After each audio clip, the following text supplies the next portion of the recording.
Castellanos de Moriscos, el podcast, capítulo 52, Don Juan Francisco.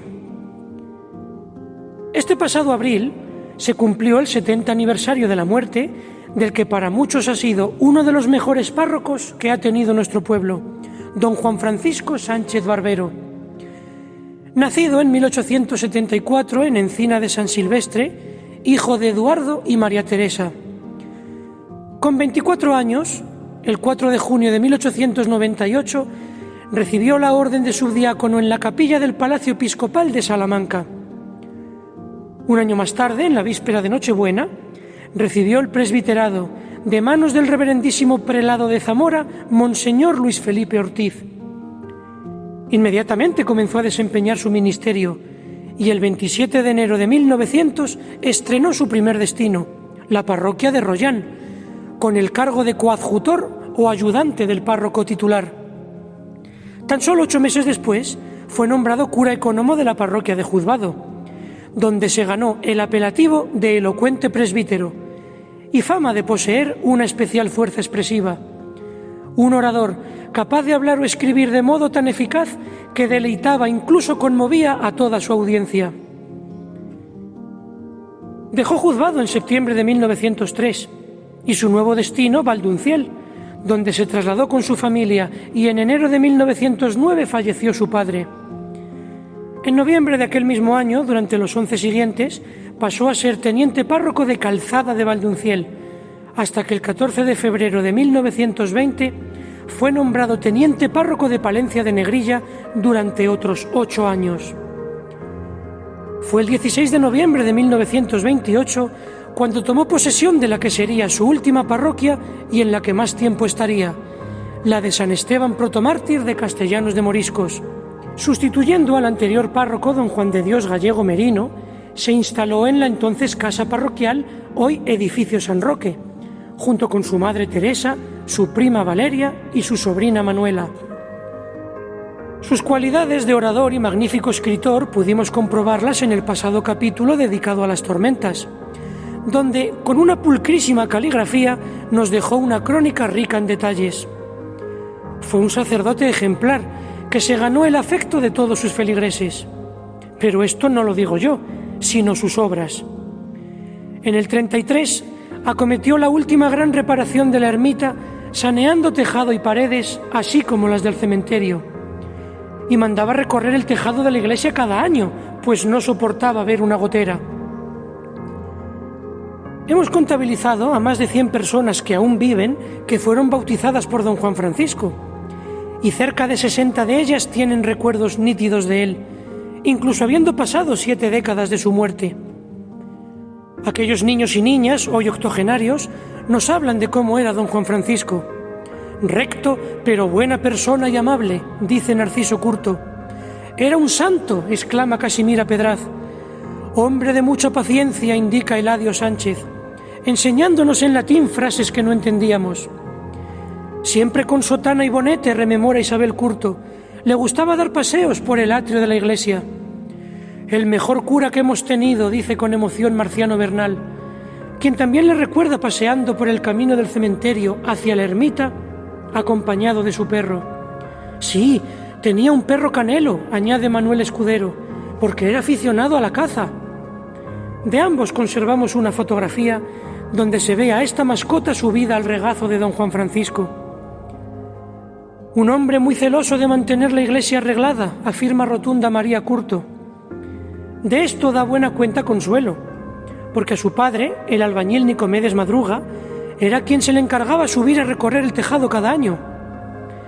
A su hija le daba pánico ver a su padre suspendido en el aire colgado de arneses, pero con una sonrisa nos refiere a aquellas tardes que don Juan Francisco pasaba en casa de su abuela Celestina, donde le gustaba reunirse con la familia a jugar baraja y tomar unas galletas, lo que él llamaba el pisco labis.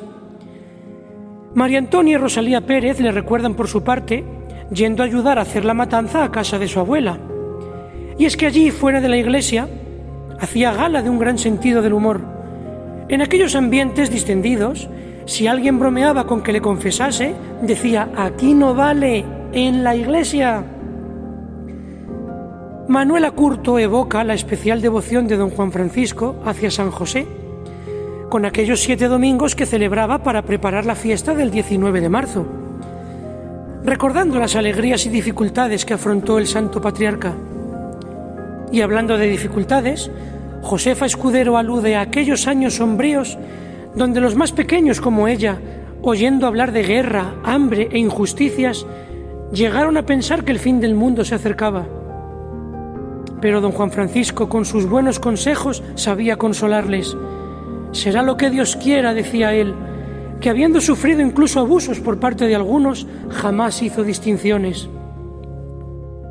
Timoteo Clavero, con 88 años, recuerda haberle ido a cortar el pelo a la casa parroquial cuando éste le mandaba razón, tarea que alguna vez compartió con Temístocles Rollán. María Villoria, a sus 95 años, sus ojos ya no ven, pero su memoria está intacta. Así recuerda llevarle cada día a casa el periódico El Debate que compartía con su abuelo y que don Juan Francisco disfrutaba leyendo. Todos coinciden en describir cómo eran las clases de preparación para la primera comunión. Nuestro aula, nos menciona Hipólita González, era el portal abierto que daba al jardín de la casa parroquial, donde nos sentaba a niños y niñas en los 2 pollos corridos de cemento que tenía a ambos lados. Y amante de la flora y la fauna, en aquel jardín don Juan Francisco cuidaba toda clase de especies ornamentales, como la flor de la pasionaria, y un huerto que él mismo cavaba, rodeado de árboles frutales, con una gran higuera, según trae a la memoria Rosario Domínguez, de la que nos daba higos a los niños, y también miel de las abejas de sus colmenas, que convivían en aquel patio con el perro, el gato, la cabra y el burro con el que don Juan Francisco iba cada día a buscar agua al arroyo Aldealama. Pero si hay que mencionar una heroicidad de don Juan Francisco, es la valentía y humanidad que demostró durante la Guerra Civil. En su decisión de salvar a cuantas personas le fue posible, sin distinguir seguimientos políticos ni clase social, comprometiendo incluso su propia vida. A los soldados nacionales que vinieron pidiendo informes para advertir a quienes podían detener e interrogar, don Juan Francisco les dirigió estoicamente su frase más recordada: aquí no hay nadie de un bando ni de otro, ni buenos ni malos, el peor soy yo, y si hay alguien a quien llevarse, a mí el primero.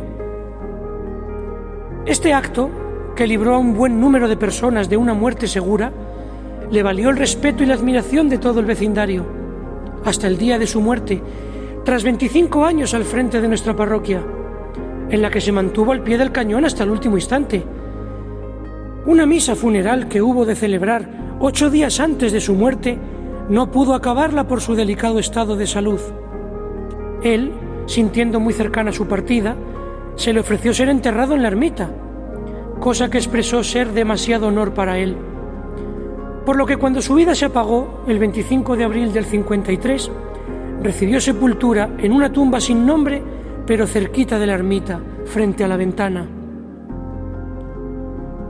Para finalizar esta semblanza, Natividad nos va a recitar el poema que su padre, Fernando González, compuso a la muerte de don Juan Francisco 70 años atrás. Una elegía que recogió el dolor de los feligreses y que dice así: Es 25 de abril, festividad de San Marcos, cuando la muerte se cierne sobre nuestro cura párroco. Honda tristeza su muerte en nuestro pueblo ha causado, pues ha sido un buen pastor más de 24 años. Todos a su casa marchan, todos su cadáver velan, todos le contemplan tristes y todos por su alma rezan. Es la hora del entierro, ya las campanas se encuerdan y el pueblo que tanto amó en su casa se congrega. El entierro fue muy triste, da precio, fue una prueba, pues de los pueblos vecinos mucha gente también llega. Muy triste el pueblo sigue, la tarde muy triste estaba, y hasta las nubes sombrías de pena también lloraban. Descansa en paz, buen pastor, que ofrecen por tu buen alma sufragios al Padre Eterno tus ovejas tan amadas. Gracias, Natividad, y a todos los que habéis hecho posible este homenaje. Hasta la próxima semana.